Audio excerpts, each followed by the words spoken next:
이렇게 신앙생활 하다 보면 가끔 옛날 신앙생활 했던 기억들이 있죠.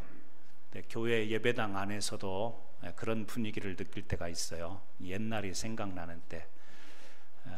교회 의자를 양쪽으로 나눠놓고 보니까 양쪽에 경쟁을 시키고 싶은 마음이 자꾸 생기는 거예요. 옛날에 부흥회 할 때 보면 부흥회 강사님들이 어느 쪽이 할렐루야 아멘을 크게 하는가 그걸 좀 시키더라고요.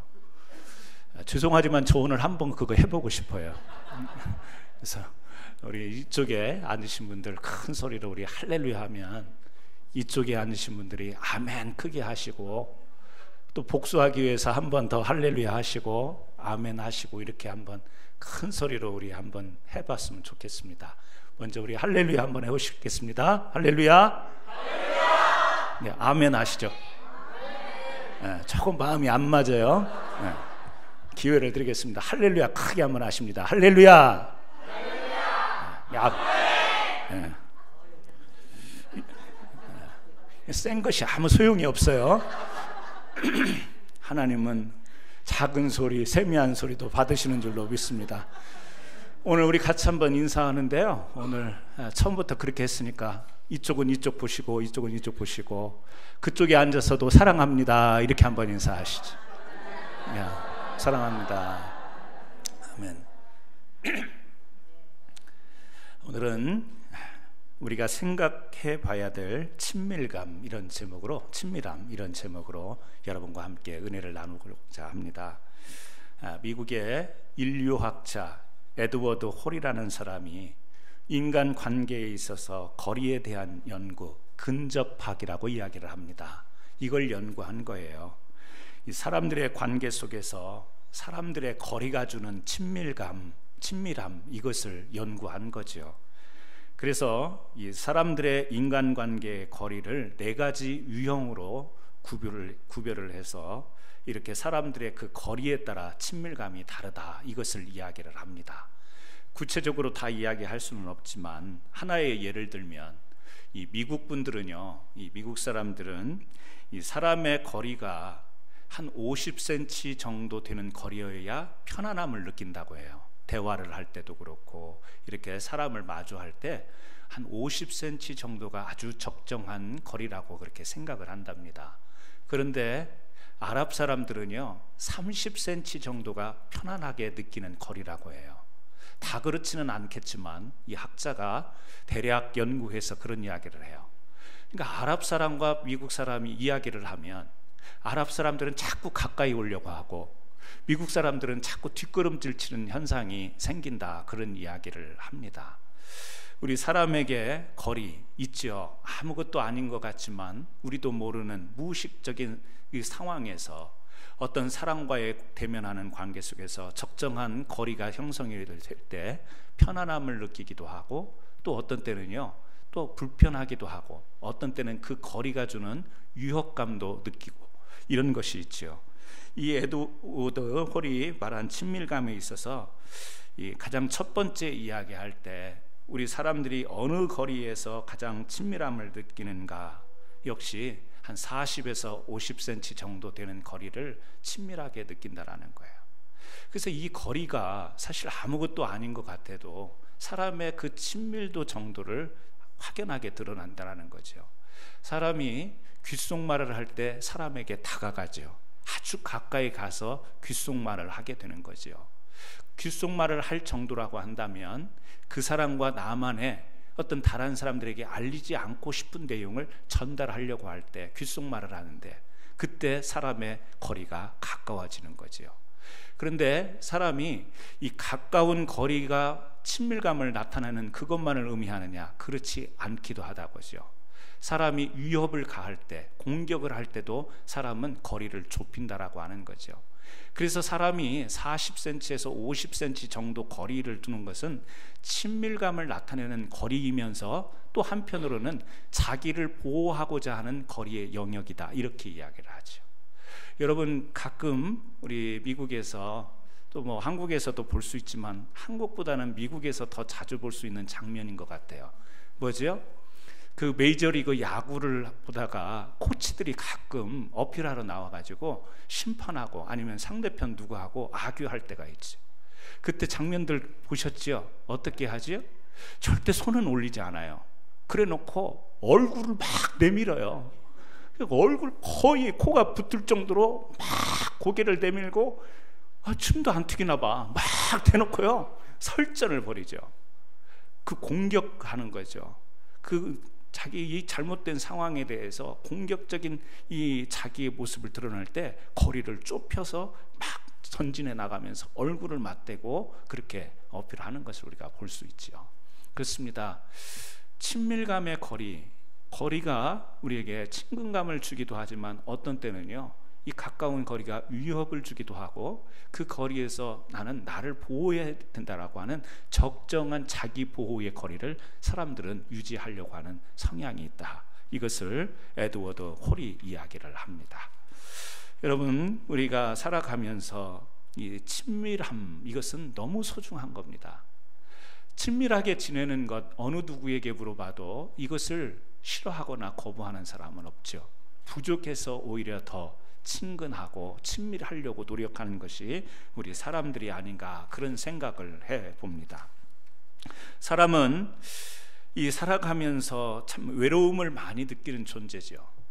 우리가 표현을 하지 못해서 그렇지, 또 그것을 내가 분명하게 자각하지 않아서 그렇지, 우리 사람은요 다소 외로움을 가지고 살아가는 존재입니다.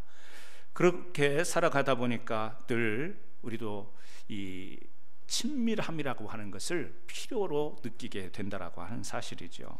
그래서 우리가 이 친밀함, 이것을 추구하면서 살아갑니다. 특히 우리 신앙 안에서 성도의 교제, 우리 교회 안에서 같은 교회를 섬기는 성도들끼리 우리가 서로 친하게 지내고 가족처럼 지내고 이렇게 지내는 이 친밀한 거에 대해서는 강조해도 더 부족한 것이 없지 않나, 그렇게 생각이 듭니다. 하지만 오늘 말씀을 보면서 이렇게 우리에게 필요한 친밀감, 외롭고 함께하고 싶은 그런 마음 가운데에도 함정은 있을 수 있다. 이것을 같이 여러분과 함께 생각해 보려고 합니다. 오늘 본문 사도행전에 나오는 이 바울과 바나바는요 아주 친한 믿음의 동역자였습니다. 아주 이 친밀감으로 따지면 둘도 없는 이 친구 사이 동역자의 관계였던 그런 사람들이에요. 그런데 오늘 내용을 보니까 이 바울과 바나바가 2차 전도 여행을 계획하는 그런 내용이에요. 2차 전도여행, 1차 전도여행을 같이 다녀왔습니다. 그래서 얼마나 하나님의 은혜 가운데에 이 다른 지역에 가서 복음을 잘 전하고 또 감동받고 감격이 됐는지 몰라요. 그래서 그 교회들을 다시 한번 찾아가서 그 믿음을 다시 한번 견고케 하고 그 사랑하는 성도들에게 하나님의 은혜를 전해야 되겠다, 이런 마음이 생겨서 바울과 바나바가 2차 전도 여행을 지금 계획하면서 일어났던 이야기입니다. 그런데 이 먼저 바울이 바나바에게 제안을 하는 거죠. 우리가 2차 전도 여행을 떠나자. 그런데 바나바는요 이 1차 전도 여행 때 함께 갔던 이 요한 마가를 데리고 가자, 그렇게 이야기를 합니다. 그런데 거기에 대해서 바울이 아주 강하게 거절을 해요. 안 된다. 마가는 이번 2차 전도 여행에서 우리와 함께 갈 수 없다. 이거 가지고 다툼이, 성경에 보니까 어떻게 됐죠? 심히 다투었다. 그리고 피차 갈라섰다. 이렇게 이야기를 하고 있어요. 자, 마가가 어떤 일을 했기에, 1차 전도여행에서 어떤 일이 있었기에 이렇게 지금 바울은 심하게 안 된다고 거절을 하고 바나바는 이 마가를 다시 데리고 가자라고 이야기를 했을까? 성경에 보면요 1차 전도여행 버가라는 지역에 가서 함께 복음을 전하다가 이 마가가 갑자기 중도에 이 여행을 마치지도 않았는데 중도에 예루살렘으로 돌아가 버렸어요. 같이 열심히 땀을 흘리며 수고하며 복음을 전하다가 갑자기 이 중단해서 이탈해가지고 예루살렘으로 돌아온 거죠. 그러니까 바울은요 그것이 못마땅한 거예요. 왜 같이 시작을 했으면 끝까지 마쳐야지 중간에 그렇게 가버렸을까? 그런데 성경은 왜 마가가 중도에, 전도여행 중도에 이 바울과 바나바와 함께 전도를 하다가 중간에 돌아갔을까? 이것이요, 명확하게 그 이유를 설명하지는 않습니다. 그런데 이 독일어 성서 공회에서 펼쳐낸 이 주해 성경 구절을 이렇게 좀 엮어놓은 그런 성경책이 있습니다.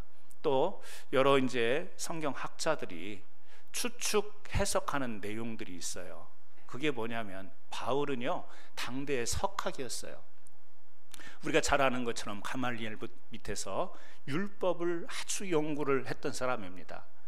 우리가 그냥 읽을 때 단순하게 가말리엘 문화생이었다 이렇게 이야기를 하지만 당대의 석학이었죠. 율법에 대해서 아주 일인자였다 이렇게 이야기를 해도 과언이 아닐 정도로 율법에 대해서 타고난 사람입니다. 그런데 바울이요, 이 율법을 붙들고 신앙생활 하던 것이 깨졌잖아요. 예수 그리스도를 체험한 뒤에. 그래서 바울의 서신을 쭉 보게 되면 어떤 게 드러나냐면 바울은 율법보다 예수 그리스도를 통한 복음, 이 새로운 예수 그리스도에 대한 복음의 발견이 자신의 삶의 방향을 바꿔놨고 이것을 전하기 위해서 자신을 모든 것을 다 헌신하고 자기의 생명까지 내놓는 일을 하는 거죠. 그러니까 율법도 하나님의 말씀이에요. 하지만 이 이스라엘 백성들이 구약의 그 율법을 통해서는 온전한 하나님의 구속을 이해할 수가 없죠. 바울은 예수 그리스도를 깨달은 거예요. 그래서 전에는 율법 가운데 살았고 율법에 앞장섰던 사람이지만 이제 율법보다는 예수 그리스도를 증거하는 이 복음의 일에 앞장서고 이것을 전하고 가르치는데, 이 바나바와 그리고 마가는요, 아직도 유대인 전통 가운데 있는 거예요. 예수 그리스도의 복음을 받아들이고 붙잡고 복음을 전하긴 하지만 그동안 자기 조상적부터 이 신앙을 형성해왔던 율법이 자기네들의 삶을 다스리고 지배하는 이 습관, 전통에서 아직 완전하게 벗어나지를 못합니다. 다시 말하면 율법 가운데 얽매인 것이 있는 거예요. 복음을 전하면서도 율법적인 이런 제한적인 이런 모습들이 이 몸에 아직도 배어 있는 거죠. 정확한 이게 답은 아니지만 성경 학자들의 해석 중에 하나예요. 뭐냐면 마가가 같이 전도를 갔다가 이 바울을 보니까 너무 율법에서 자유로운 거예요. 너무 전에는 우리 이스라엘 백성들이, 유대인들이 이런 것은 음식은 반드시 손을 씻어서 먹고 정결례죠. 예를 들자면 그런 어떤 절차들, 율법의 절차들에 의해서 생활을 하면서 복음을 전해야 되는데 바울을 보니까 그 율법들은 아주 시시하게 여기는 것 같고 온전히 복음 예수 그리스도만 전하는 것 같으니까 이 유대인 전통을 가지고 있던 이 마가와 바나바는 그게 조금 불편할 수 있죠. 똑같이 예수 그리스도를 전하고 있지만 신앙생활 해왔던 습관들이 있잖아요. 우리 교회 안에도 그렇잖아요. 어떤 사람들은 통성 기도해야 기도한 것 같고 어떤 사람들은 조용히 묵상으로 기도해야 기도한 것 같은, 누가 틀리고 맞고의 문제가 아닌데 그것 때문에 이렇게 또 불편해하고 그런 것들이 있잖아요. 그러니까 마가가 복음을 함께 전하러 갔다가 자기는 유대인 전통의 그 신앙적 습관이 있는데 바울을 보니까 율법 이것이 문제가 아니라 우리는 오직 복음이다 이렇게 나오는 바울의 삶의 모습을 보면서 실망을 했을 것이고 그것이 굉장히 불편했을 것이다. 그래서 중도에 이 마가가 다시 예루살렘으로 돌아왔다. 이런 해석이 있습니다. 저는요 굉장히 타당성이 있다, 저는 그렇게 생각합니다. 왜냐하면 우리가 이제 초대 교회를 신학에서는 원시 교회 공동체 이렇게 이야기를 하는데 그 당시에 그 갈등들이 참 많았어요. 겉으로 보면 하나님의 교회요, 예수 그리스도의 공동체인데 유대인들, 그 유대인들의 그 율법적인 관습, 이것이 예수 그리스도의 복음으로 인해서 율법을 넘어선 이 복음을 받아들이는 것과 참 충돌이 많았죠. 그래서 갈라디아서 2장에 보면 어떤 내용이 나오냐면요, 이 바울이 이 바나바와 또 그 베드로를 책망하는 내용이 나와요. 베드로와 그 바나바를 왜 책망을 하느냐면 이 예루살렘 교회에서 이제 안디옥 교회에 있는데 예루살렘 교회에서 야고보의 어떤 그 사신들, 야고보를 돕는 사람들이 예루살렘에서 방문을 한 거예요. 어디로? 이방 지역인 안디옥 교회로. 거기에 베드로도 있었고 바나바도 있었고 바울도 있었어요. 이방인들과 함께 교제를 하면서 밥을 먹다가 예루살렘에서 유대인 야고보의 어떤 그 심부름하는 사람들이 딱 오니까 갑자기 베드로하고 바나바가 밥을 먹다가 일어서 가지고 같이 밥을 안 먹은 것처럼 그런 행동을 한 거예요. 바울이 그걸 보고 화가 나는 거예요. 책망을 하는 거예요. 유대인하고 같이 우리가 복음 안에서 복음을 전해야 될 대상들이니까 전에 유대인들의 관습에 의하면 이방인들과는 함께 식사하는 것, 이것이 부정한 일이 될지 모르지만 이제 우리가 그런 율법 아래에서 사는 게 아니라 예수 그리스도 안에서 새로운 복음, 예수 그리스도만이 우리를 구원해 줄 수 있는 이 복음을 전하는 우리가 갑자기 예루살렘에서 사람이 오니까 이방인하고 교제를 안 하는 것처럼 딱 모른 채 하고 일어나는 베드로와 바나바를 보면서 화를 내는 내용이 갈라디아서 2장에 나오잖아요. 그걸 보면 그런 갈등들이 있었던 거예요. 그래서 지금 여기에서 심히 다투고 갈라져요. 그래서 바울이 누구를 데리고 가지요? 실라를 데리고 가죠. 실라는요, 로마 시민권을 가진 유대인이었어요. 그러니까 바로 완전히 유대교에 찌들은 그런 사람이 아니라 로마 시민권, 바울도 로마 시민권을 가진 사람이잖아요.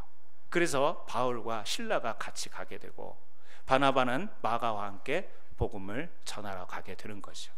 자, 그런 내용이 지금 배경이 있겠지만 오늘 여기 보면요, 바울과 이 바나바가 이렇게 심히 다투어 피차 갈라진다라는 모습은 분명하게 이 자체로 놓고 보면 이게요, 덕이 되지 못하는 모습이에요.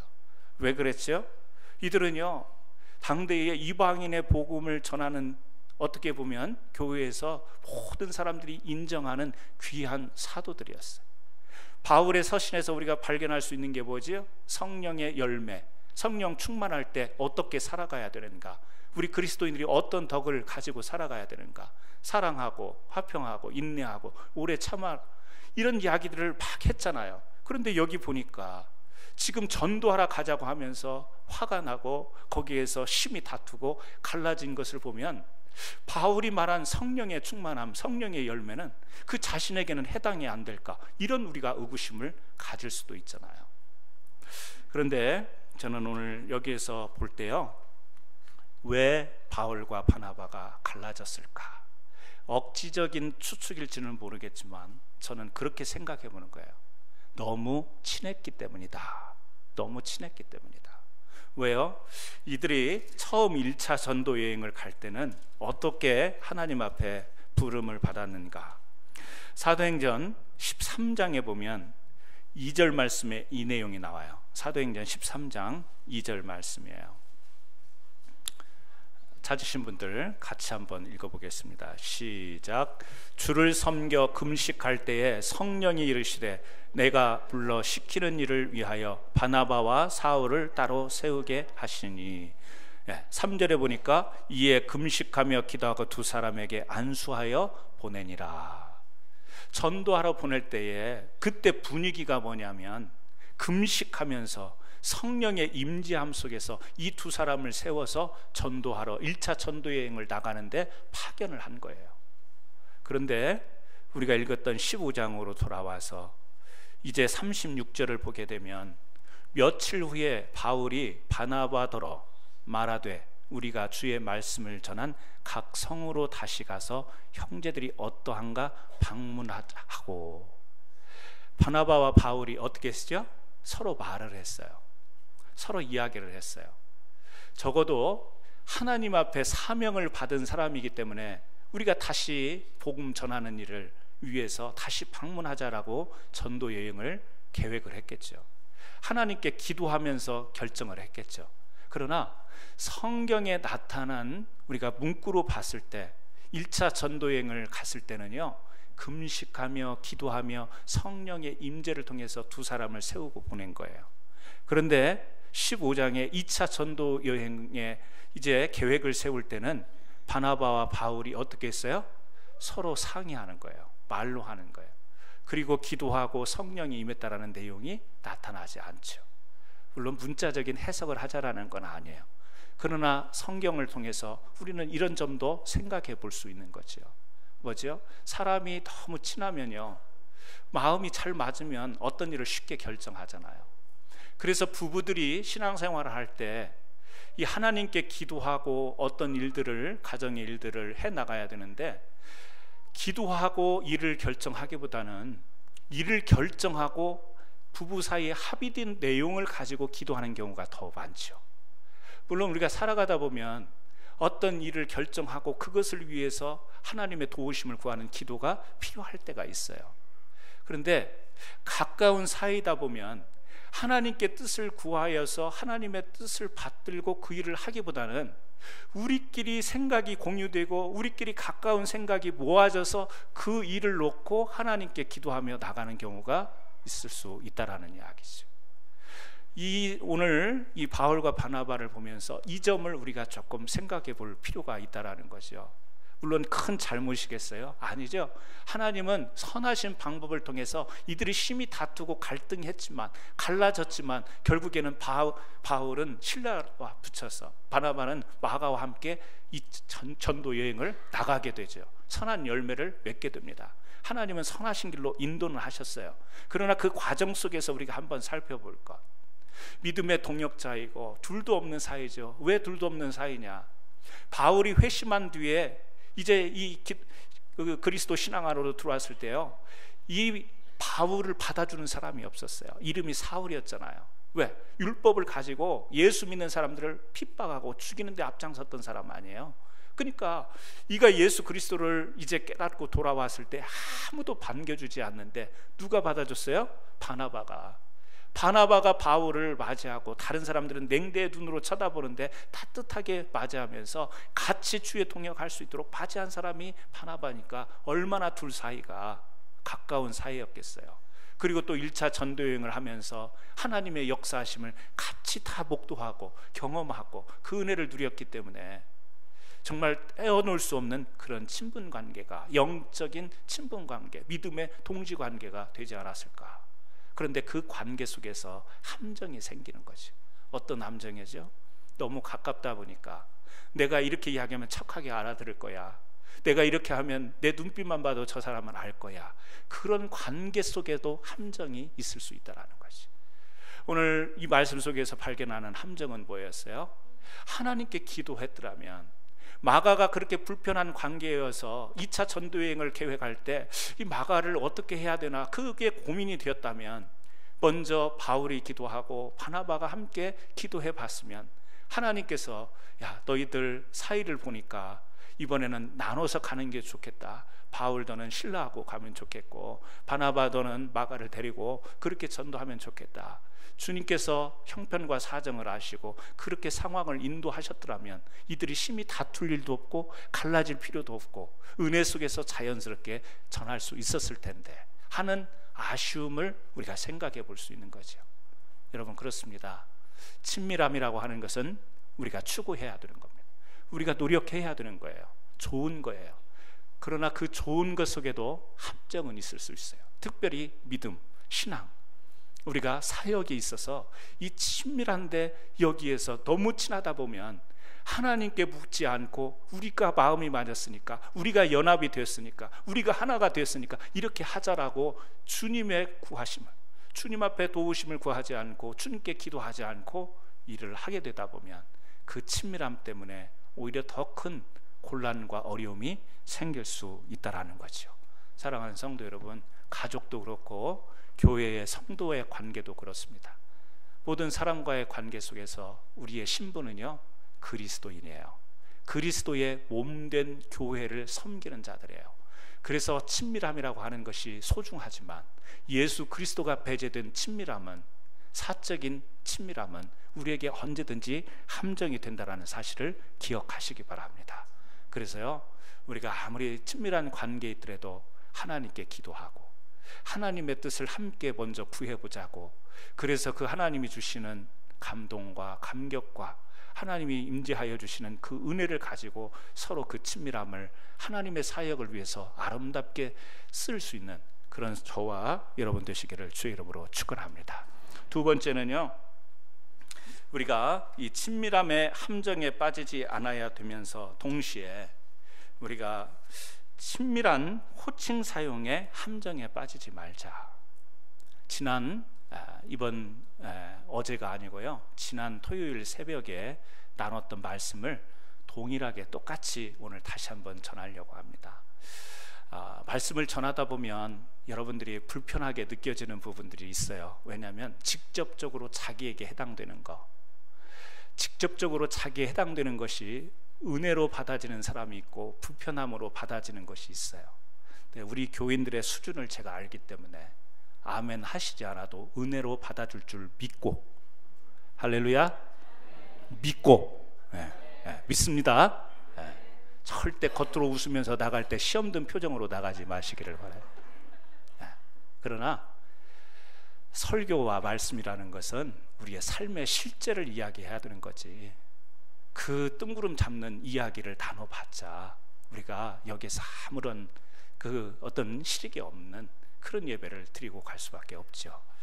여러분, 친밀한 호칭 사용의 함정에 빠지지 말라. 이 말의 의미는 뭐죠? 우리에게 호칭이라는 게 있습니다. 미국 문화는 우리 한국 문화와는 달라요. 교회에서도 자연스럽게, 학교에서도 자연스럽게, 사회 어느 곳에서도 물론 격식을 차릴 때가 있죠. 미스터와 미스, 미세스를 앞에 호칭을 붙이긴 하지만 자연스러운 이름을 붙이죠, 미국 문화는. 그렇지만 우리 한국 사람들의 정서와 문화는 이 호칭이라는 것이 얼마나 중요한지 몰라요.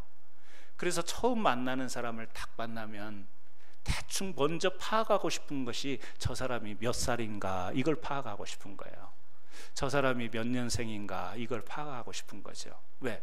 자기를 기준으로 해서 나보다 연배가 높은가 낮은가를 빨리 알아야 그 다음에 저 사람을 어떻게 부를까 호칭이 정해지기 때문에. 그래서 저 사람의 호칭을 내가 쉽게 부를 수 있을 때 관계가 어떻게 되죠? 가깝게 되어지는 거예요. 그런데 이 호칭이 해결이 안 되면, 내가 저 사람을 어떻게 불러야지, 이게 해결이 안 되면 사람에게 다가가기가 어려운 거예요. 그래서 쭈삣쭈삣하지요. 앞에 가서 뭐라고 부를지 몰라서 저기요, 있잖아요, 막 이러면서 이야기하는 것은 항상 거리감이 있죠. 그런데 이제 파악을 해보니까 나이도 연배가 높고 또 고향도 같은 고향 출신이고, 그러면 당장 뭐가 나오죠? 형님, 이렇게 나오는 거예요. 그러면 누구누구씨 아무개 이름 부르는 것보다 형님이라고 하면 되게 친밀감이 형성이 되면서 느낌이 가까워지는 것 같죠. 그래서 우리가 알게 모르게 자연스럽게요, 우리가 나이가 또 아니면 또 출신 이런 것을 따지는 것이 보면 관계를 가까이 다가서기 위한 우리들의 분석 작업이 시작이 되는 거예요. 그러면서 호칭이 정해지면 우리가 친밀한 관계가 형성이 되죠. 그런데 우리가 이 교회 안에서 호칭, 그래서 교회에서도 누군가가 딱 오셨을 때 그 사람에게 좀 친밀하게 다가가고 관계 형성을 위해서 이 호칭이 해결이 돼야 되는 거예요. 그래서 대충 봐가지고 교회에서는 그냥 이름 부르기도 뭐 하니까 제일 쉬운 게 뭐죠? 집사님. 그냥 교회 다녔으면 집사님을 꼭, 아니면 말고, 그리고 그냥 집사님. 연세 드신 분들은요, 대충 봐서 장로님, 권사님, 틀리면 말고, 그러고 막 부르는 거예요. 네. 그러니까 교회의 집사, 장로, 권사는 그 교회에 주어진 직책이거든요. 그냥 명예가 아니고 이름이 아니라 그 교회에서 주어진 일에 대한 책임을 지는 직책이란 말이에요. 그런데 우리가 관계를 위해서, 이게 좀 관계를, 친밀성을 위해서 호칭이 애매하니까 우리가 그런 호칭을 막 사용하는 경우가 있지요. 또 그러다가 관계가 조금 더 친밀해지면 이제는 교회의 직책, 직분보다는 우리가 서로 이렇게 터놓고 지내는 사이가 있어요. 친밀한 가운데 함정이 있어요. 저희가 청년 때 교회에 조그마한 방이 하나 있었어요. 주일날 저녁 예배가 있었잖아요. 저녁 예배가 끝나면 청년들이 그 방에 항상 모여서 라면을 끓여 먹고, 이제 예배 끝나고 뭐 과자도 사다 먹고 이래요, 이 남자 청년들이. 그런데 꼭 그때 우리를 후원해 주시던 집사님 한 분이 계세요. 키도 조금 많고 말도 없으시고 점잖으신 그런 집사님이에요. 집에를 가셔야 되는데 안 가시고 꼭 저희들하고 함께 있어요. 근데 한 번은 분위기가 어떻게 됐냐면 막 라면도 끓여 먹고 과자도 먹다가 그 청년 중에 제일 어린 친구가 우리 야자타임 한번 해요. 그런 거예요. 야자타임 뭔지 아시죠? 네. 말을 서로 한번 놓자 이거예요. 나이 따지지 말고 야, 자 한번 해보자라는 거예요. 사실 그때는 저는 조금 중간층에 있었어요. 연령대로 보면. 그러니까 별로 부담이 없었죠. 하자 해가지고 그동안에 이제 야자 하면은 장난인 것 같지만 그때 또 속 이야기를 하거든요, 사람들이. 네. 야자 그러면서 이야기를 하는데 그 집사님은 좀 빼놔야 될 텐데 우리 청년들이 그 집사님까지 함께 야자 타임을 한 거예요. 그러니까 그냥 조용히 웃으세요. 야자 그러고 이제 이야기를 한참 야자 그러고 했는데 끝나고 나가시는데 표정이 너무 어두우셔가지고 나가시는 거예요. 말씀은 안 하셨지만 그게요 너무 안 좋으셨던 거예요. 장난인 줄 알고 청년들이 그런 분위기 속에서 노는 걸 알았지만 그렇게 야자 타임으로 말을 놓고 이렇게 그 집사님께 우리가 몇 마디나 했겠어요. 감히 말을 못하죠. 근데 그 중에 눈치 없는 친구가 또 말을 하는 친구도 있죠. 그러니까 그 한마디 들었는데 얼굴색이 싹 변해가지고 가더라고. 재미있고 우리가 예배 끝나고 한 청년들이 같이 잠깐 이렇게 즐거운 교제를 나누자고 한 건데 거기에 함정이 있었던 거예요. 그 어른이 얼마나 불편했겠어요. 네.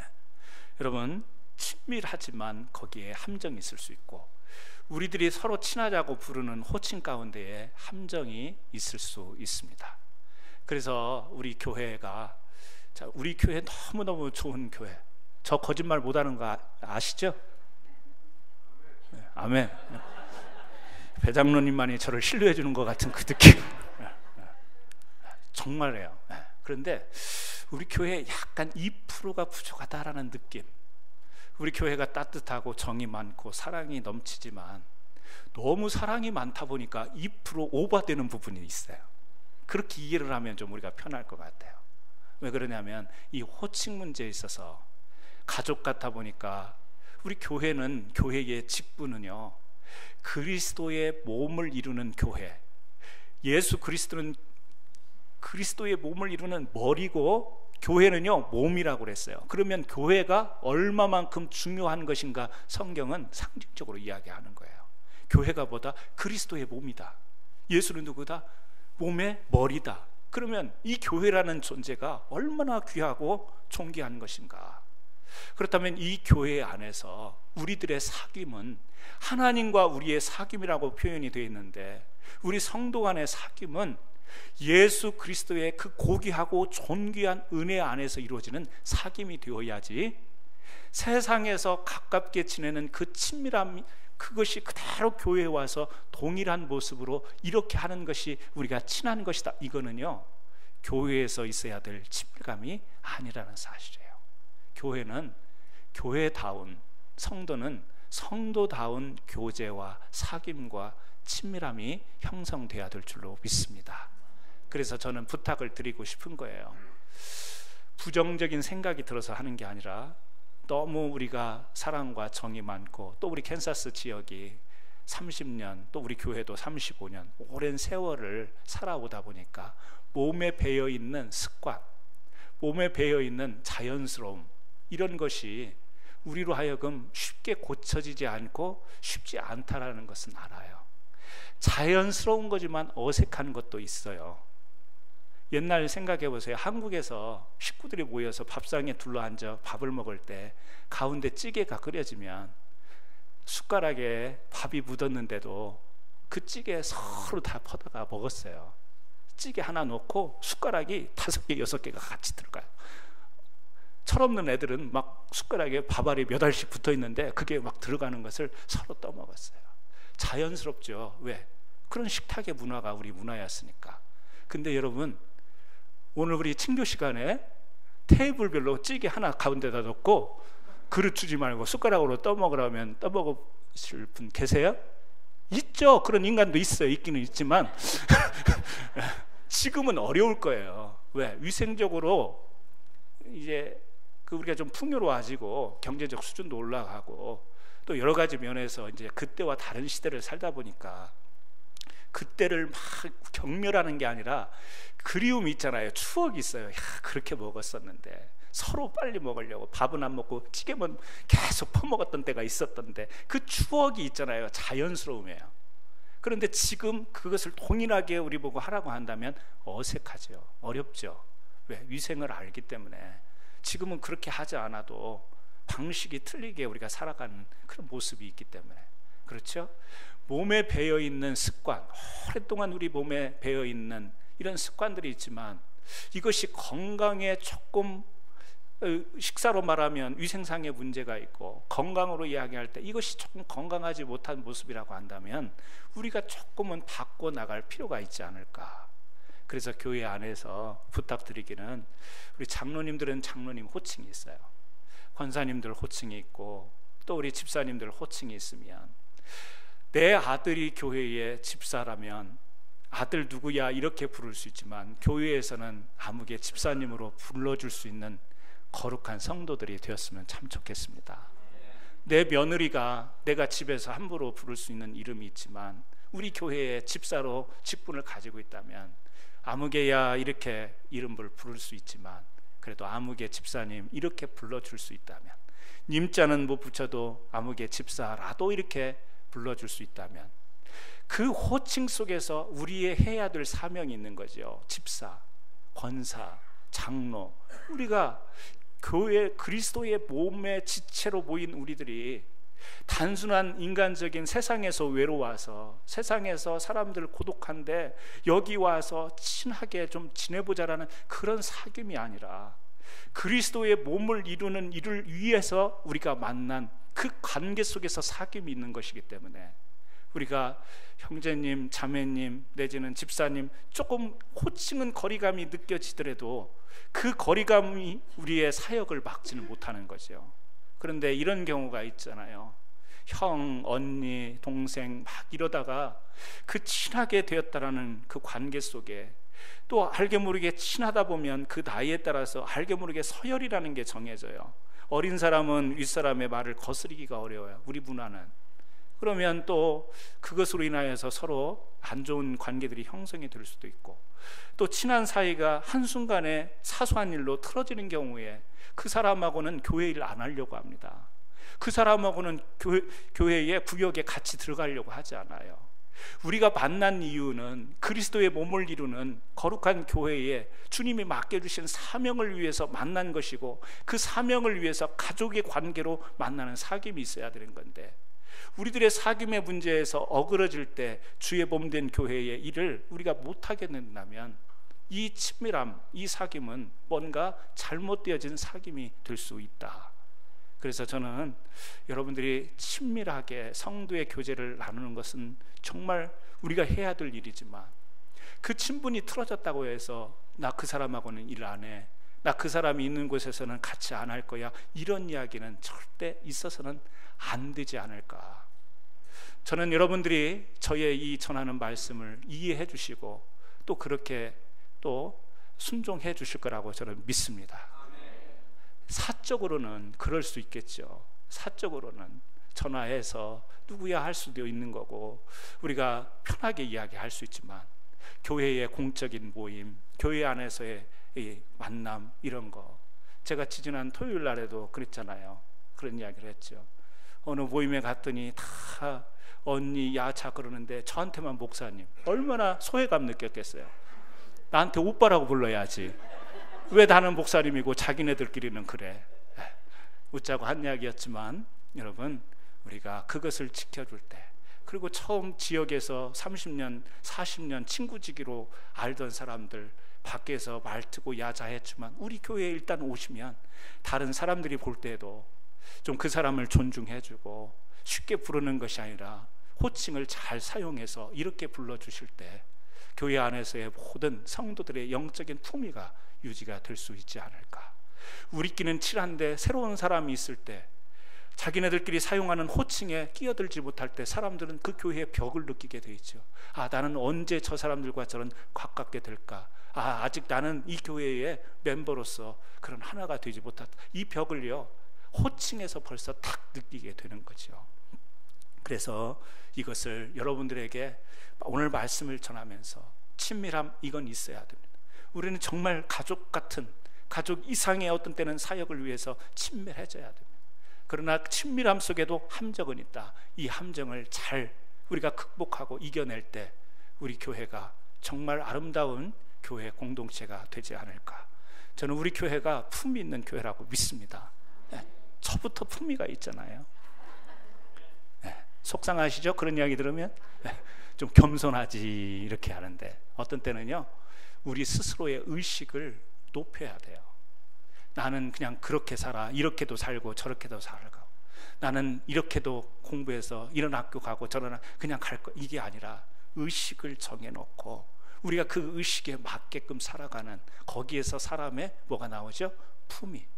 인간적 품위를 이야기하는 게 아니라 영적인, 우리는 그리스도의 신부된 교회, 우리는 거룩한 구별됐다고 하는 성도이기 때문에 의식적으로 이 의식 수준을 만들어 놓고 우리가 거기에 힘을 기울이고 노력해야 될 줄 믿습니다.